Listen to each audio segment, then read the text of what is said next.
Everyone is talking about the Reanimator subclass in Ravenloft. But what if I told you that's actually not the best new subclass?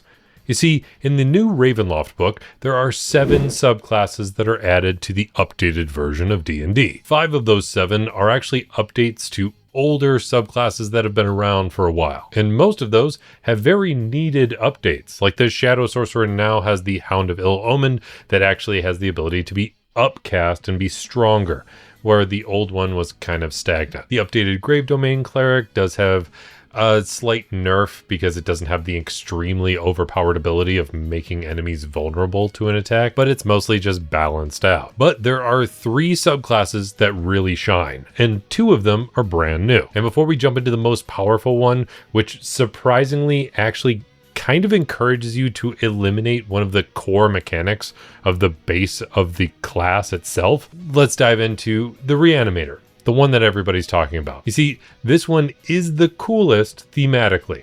It has some great flavor to it, but it just isn't quite as strong as some of the others. It allows you to basically be Dr. Frankenstein and create your own monster. You can even use Spare the Dying to shock someone back to life with electricity, and when you do so, you electrocute nearby enemies.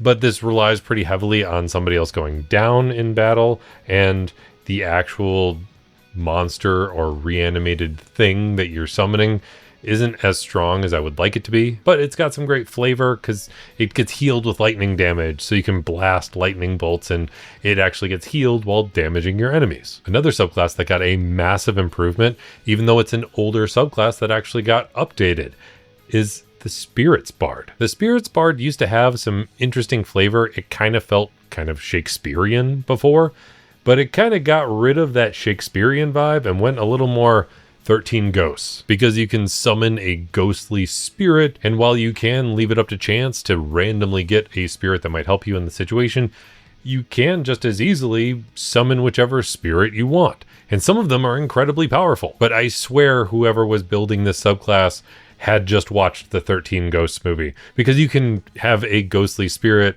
like the Brute, or the Beloved, or the Arsonist, and some of them do incredible damage while actually having a decent amount of battlefield control. The only thing holding it back is that it's a bard, so they tend to be a little squishier, not be as armored or anything like that, and then it gives you Spirit Guardians with some boosts to give you half cover, and that kind of encourages you to be right in the middle of battle, so it's got this conflicting idea. But what really shines, which I'm very surprised about, is the new Ranger subclass, because it's the Hollow Warden Ranger. So I want to quickly build an optimized version of this, because the Hollow Warden Ranger not only encourages you to not use Hunter's Mark, which is a core staple of being a ranger, but it also becomes an incredibly awesome and tanky battlefield controller, making this build a candidate for one of the best tanks in D&D,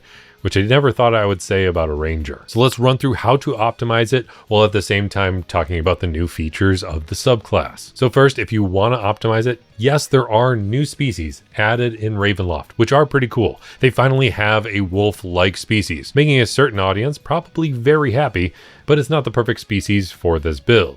In fact, you got to go with a tried and true and go with an Aasimar. So much of what's going to happen with this build is enhanced by what an Aasimar can do, mostly because they have Celestial Revelation. So for a minute, they can transform and deal some extra damage equal to their proficiency bonus once per turn, but they can also have a type of transformation where they either get Heavenly Wings to fly, which you're not going to be using very much. They get Necrotic Shroud to inflict the Frightened condition, but that does rely on your Charisma modifier, so it can be helpful for this build because some stuff really relies on fear. I mean, it's a Ravenloft book, but what you want to use the most is Inner Radiance. It allows you to shine with a bit of light and damage nearby enemies for an amount equal to your proficiency bonus, but it's an emanation from you, so it can damage every enemy around you. Then when it comes to a background, there are a whole bunch of backgrounds that got added to Ravenloft. A lot of them are really cool with some new feats added in that have both positive and negative aspects. Like the positive aspect is really good, but the negative aspect is if you roll a nat 1, you're frightened or something. It's a cool double-edged sword, but we want to go with something that's just going to help us a little more as a tank, while at the same time helping our stats. So we're just going to go with a farmer. This gives us tough, giving us an extra 2 hit points of health per level of our overall build, which is super helpful because, like I said, we're going tanky here. And it can focus in on our constitution and wisdom. Then once you actually dive into the class of ranger and start building it out, you want to make sure you get some of the basic skills that you need, like perception, athletics, and stealth. But we are going to be more of a frontline combatant.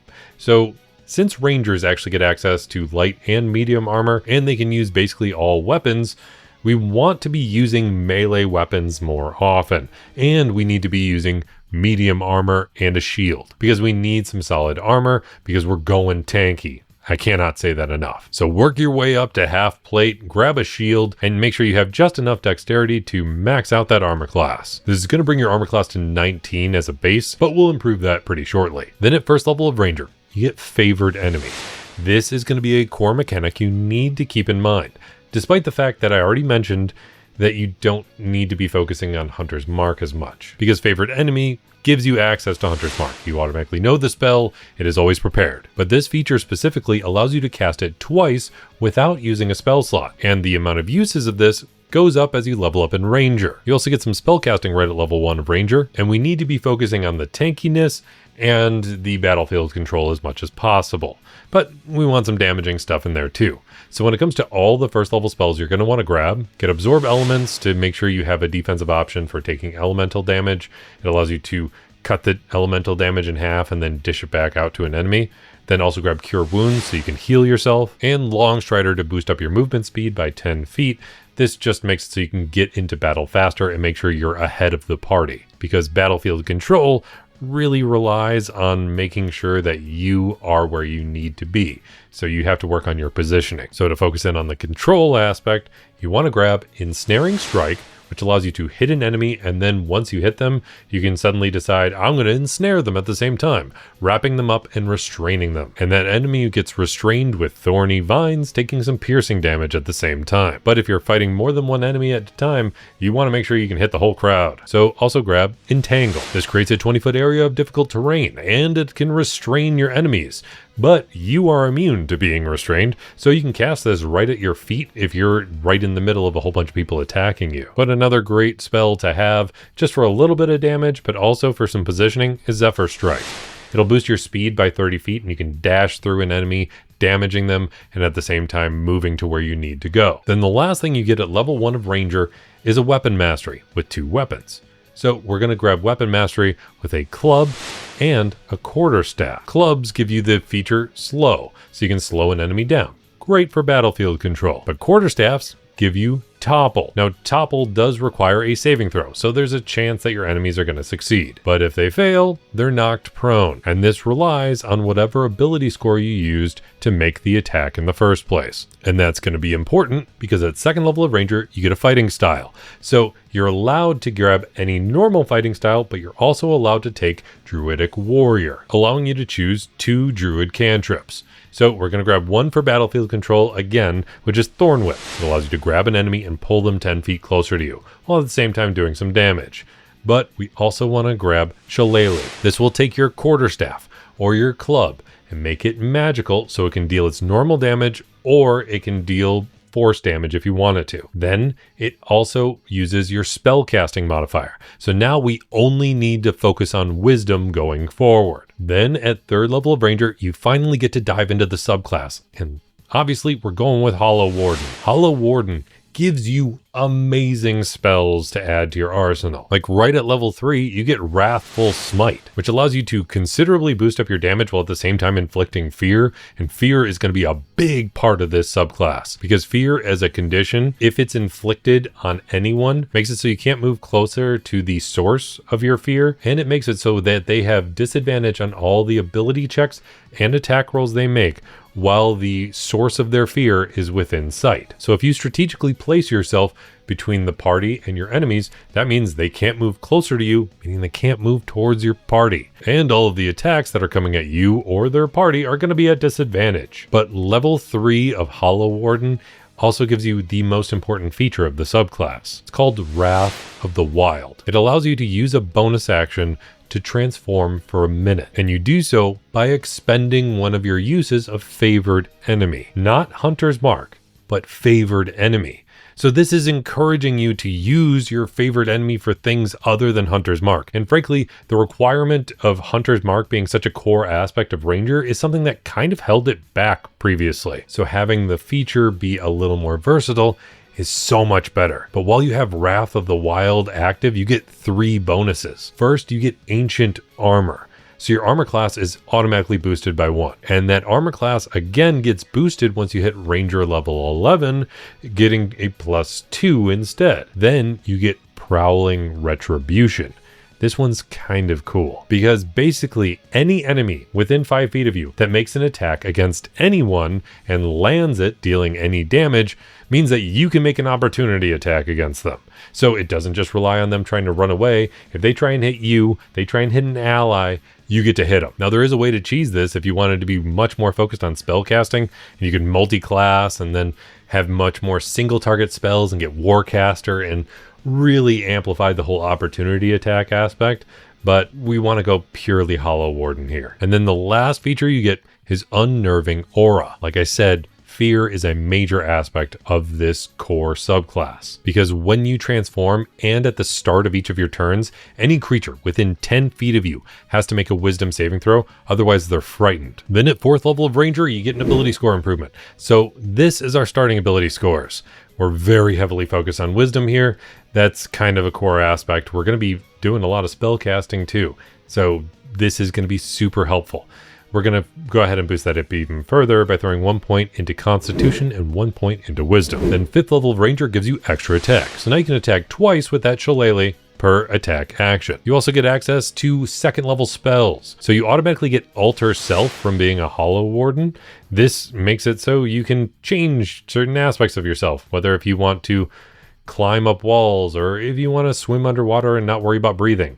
But you can also transform your hands into claws and swing out and attack people using your wisdom modifier just in case you drop one of your shillelagh weapons. But when it comes to some spells to actually choose, there's going to be 2 you want to grab. The first is going to be more focused on actual battlefield control, again, by grabbing Spike Growth. So if you get to a really good position in battle, you can cast this centered on yourself if you want to, because what it does is it creates a 20-foot radius sphere. In that sphere, it's difficult terrain, and anybody that moves 5 feet within that takes 2d4 piercing damage for every 5 feet they move. But it's actually hard to see it, so enemies would have to make a perception check to see if they even notice it. But if you're stable in battle and you're able to be in a good spot, you cast this on yourself. You are surrounded by damaging, difficult terrain. Then if your enemies are right next to you, they're just kind of stuck, and if they move without even realizing there's thorns around, they wind up taking some damage.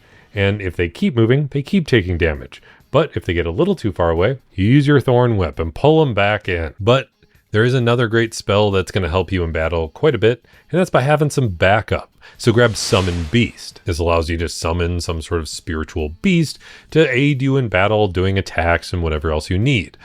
The thing is, a lot of these spells require concentration, and that was the big downside of Rangers before, is that they need concentration for their Hunter's Mark. But if you're not worried about Hunter's Mark, you can focus on all these other spells being way better. 6th level of Ranger gives you Roving, so your speed is boosted by 10 feet and you get a climbing and swimming speed. So that plus Long Strider plus your base speed means that you have 50 feet of movement speed when you want it. 7th level of being a Hollow Warden gives you Hungering Might, so you gain a bonus to your Constitution saves equal to your wisdom modifier. So all of those spells you're casting that require concentration now get boosted by your wisdom, meaning you're far less likely to lose concentration. Then on top of that, once per turn when your Wrath of the Wild is active, if you're below half health, meaning that you are bloodied in D&D terms, if you hit a creature, you can absorb some of their life, healing yourself for 1d10 plus your wisdom modifier. You can only use this once per turn,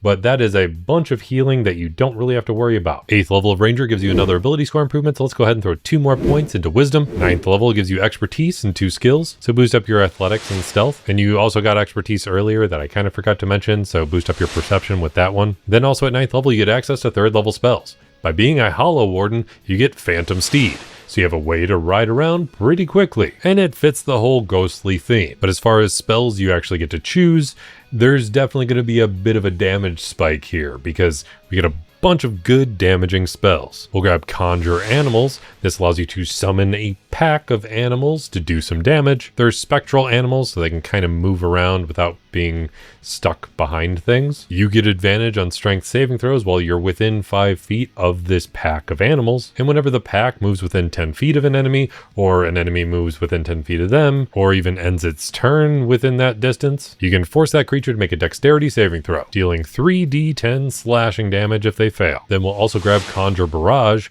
which I always used to think of as more of a ranged attack, like you're firing a barrage of arrows, but this can actually replicate a barrage of any sort of weapon that you have. So if you have your shillelagh in hand, you just pretend to whip it forward and it just blasts out in a 60-foot cone in front of you, forcing a dexterity saving throw and dealing 5d8 force damage, which is a pretty solid area of effect spell. Then you also want another summon to back you up when you need it. So grab Summon Fae. This allows you to summon a special type of Fae, which can either create darkness or charm creatures or give itself advantage or all sorts of stuff. It's pretty solid as far as the summons go. Then 10th level of Ranger gives you Tireless. So as a magic action, you can give yourself some temp HP in an amount equal to 1d8 plus your wisdom modifier. But you can only use this a number of times equal to your wisdom modifier, so you really want to use it just when you know you're about to go into a big battle. Also, Tireless allows you to remove a level of exhaustion on a short rest if you need to. Then 11th level of Ranger gives us some more stuff from being a Hollow Warden with a very fun sounding feature, Rot and Violence. So when you're transformed with that Wrath of the Wilds, which we are very focused on here, you get 2 features. The first is Menacing Aura. So if a creature fails its saving throw against your Unnerving Aura, inflicting fear, they can't regain hit points and they can't take reactions until the start of your next turn. Then you also get the feature Strangling Roots. So you get the sap or slow feature that you can add on top of your weapon's usual weapon mastery. So if you're using your quarterstaff as a shillelagh, that means you can topple an enemy to the ground and slow them, basically demolishing all of their movement for the turn. 12th level of Ranger gives us another ability score improvement. And there's one type of enemy that's going to be a bit of a problem for you, because you have the ability to boost up your armor class. So dealing with people trying to hit you is going to be pretty easy. Your armor class is high and you're constantly inflicting fear, which is forcing disadvantage. The chances that somebody's going to hit you with an attack is pretty low. The big thing you got to worry about is casters. They are going to force saving throws. And while we're pretty well covered when it comes to dexterity and wisdom, when it comes to some of the other ability scores, we're a little lacking, mainly if they try and force a charisma or intelligence save. So to make sure we optimize as much as possible, we're going to grab the feat Mage Slayer. This allows us to increase strength or dex by 1. We're actually going to improve our dex. And while that gives us an odd score, there's a reason that we're doing it, even though it doesn't even help our armor class right now. Trust me, it'll be helpful later. But thanks to having Mage Slayer, we get 2 features. First, we get Concentration Breaker. So if you damage an enemy that's concentrating on a spell or any ability, they have disadvantage on that concentration check. Then you also get the feature Guarded Mind. So if you fail an intelligence, wisdom, or charisma saving throw, you can just make yourself succeed instead, just because you feel like it. But you can only use that benefit once per short or long rest. Then at 13th level of Ranger, you get 4th level spells. Thanks to being a Hollow Warden, you get Dominate Beast. So if you're fighting giant beasts, you can control one of them, just making it bend to your will. And when it comes to spells you actually get to choose, we want one for battlefield control, and that's going to be Grasping Vine. It sprouts a vine up and it can grab enemies and pull them wherever you need, all at the same time dealing 4d8 bludgeoning damage. If you want a different type of creature to summon to back you up, grab Summon Elemental. You can summon an elemental creature to back you up, deal some damage, or help with a little bit of control. But I think the best spell to grab here is going to be Conjure Woodland Beings. This creates a 10-foot emanation around you, and you already have multiple emanations going on. So stacking these up is going to have a massively amplifying effect. So if a creature comes within 10 feet of you or ends its turn within 10 feet of you, you can force it to make a wisdom save throw, or it takes 5d8 force damage, or half as much if they succeed on a saving throw. But either way, they can only take that damage once per turn. However, that means that you're dealing damage with your aura as an Aasimar. You're dealing damage with the woodland beings. You're dealing fear around you. And if an enemy does any attacks while they're too close to you, you get to hit them too. Then on top of that, this spell also allows you to take the disengage action as a bonus action, but we don't care as much about that part. It's just kind of cool that we're just emanating so much damage and fear. Then 13th level of Ranger also gives you Relentless Hunter. So this is where it might start being useful to use Hunter's Mark occasionally, but it's still not your main focus. You only really want to use it if you're targeting one creature, and otherwise don't even worry about it. But Relentless Hunter makes it so you can't lose concentration on Hunter's Mark, at least not from taking damage. But that's the only real bonus here. 14th level of Ranger gives you Nature's Veil, so as a bonus action, you can make yourself invisible. It only lasts until the end of your next turn, but you can use this feature a number of times equal to your Wisdom modifier. And try to remember that being invisible gives you advantage on a bunch of attacks. So if you use it right at the beginning of your turn, that means that turn and the next turn have advantage on both of your attacks. So if you use this wisely, it's super, super powerful. Then 15th level of being a Hollow Warden gives you the final feature of the subclass, and it's called Ancient Might. And this gives you 3 features as well. First, you have immunity to the exhaustion condition, which is nice to have, and even though you have Tireless, so you can get rid of exhaustion easier, but now you don't have to worry about it at all. Next up, you get Ominous Strike. So if you hit a creature that has the Frightened condition, they take extra damage equal to your Wisdom modifier. So you really want to focus in on that fear. Then the last feature you get is Persistent Wrath. So while your Wrath of the Wild is active, if you get dropped to 0 hit points, you can surge with Wild Power. Your hit points instead go to an amount equal to twice your Ranger level. You can only use this once per long rest unless you spend a 4th level spell slot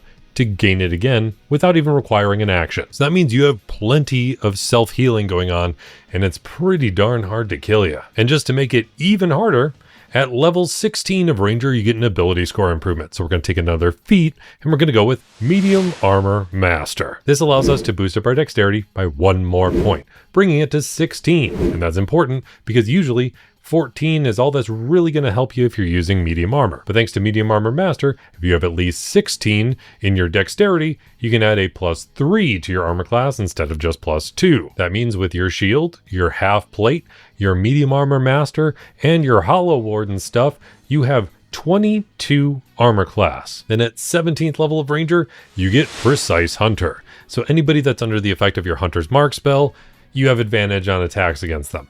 This is finally allowing you to focus a little bit on using Hunter's Mark.